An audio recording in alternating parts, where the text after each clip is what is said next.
All right, real quick, we are going to talk about a little activity I do in my classrooms with regard to public speaking classes. And it really is about how to get students to think about all sides of an issue. Oftentimes in a public speaking class, students will go out and they'll do research, but they're really used to just cherry picking research that supports their side of the debate. And so what I like to do is make sure that they are looking up information for all sides of the debate. So before we begin, you don't want to give up the twist away. You kind of want to take this slow with students. We'll show you the little twist at the end. So you want to get students into groups of 3 or 4 in about a 50-minute class, 3 or 4 students per group. You're going to give all those groups a controversial topic, and you're the one who gets to give them the position that they have to take on the topic. So here's a list of some of them I do. I tell the group that you have to argue for the Second Amendment, no more gun regulations. You have to argue in favor of private schools, school vouchers, charter schools, public health care, so the Affordable Care Act, aka Obamacare.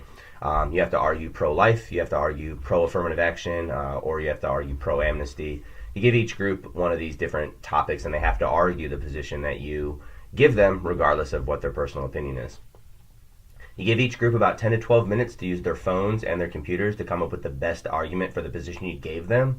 Some students might not know the debate about the issue in general, or they only know their side. So if they're very pro-choice, they might not know what a pro-life argument is on the issue of abortion. So let them have their phones and computers out for 10 to 12 minutes.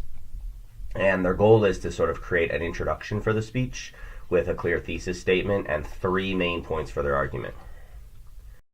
So if they were the pro-amnesty group, they might, lay out a thesis statement. We think that people who are currently in the country illegally or undocumented should be allowed to stay and get citizenship. And so their 3 strong arguments could be, and they would have to back this up with some information, some sources that they found online. So people are already here and they're adding to our culture and our economy. If we kick them out, it's going to, give some sort of economic hit. We don't want to separate families, a sort of pro-family value thing, especially for families that are of mixed legal status. And then finally, they might use the Nation of Immigrants remarks, which makes the United States unique with regard to how we handle our immigration, right?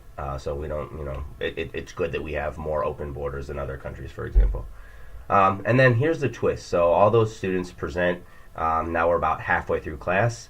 Now the second half of class, the little surprise for the students is in those same groups. Now you make them change their position. So the group that was pro Second Amendment, now they have to argue for stricter gun laws.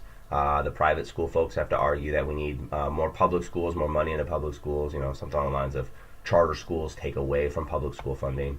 Argue for just straight private health care, get rid of the Affordable Care Act, all these other public health care benefits. If they were pro-choice, if they were pro-life, now they have to be pro-choice. They have to be against affirmative action. And then the folks who took on the issue of immigration, they have to argue for no amnesty, and if you're in the country illegally, you get deported. All right. So again, the groups get about 10 to 12 minutes using their phones and computers to come up with the best argument for the position you gave them. And then they must present an introduction with a thesis and 3 main points for their argument. And again, this gets students thinking about both sides of an issue. If you look at my other video with regard to comparative advantage, it will really help students when they're giving their speeches to make sure that they're covering all sides of the argument before they actually give their conclusion as to what the best solution or the best policy position for that argument is. I'd like to have students who are educated on all sides of the issue as opposed to students who only know one side of the issue.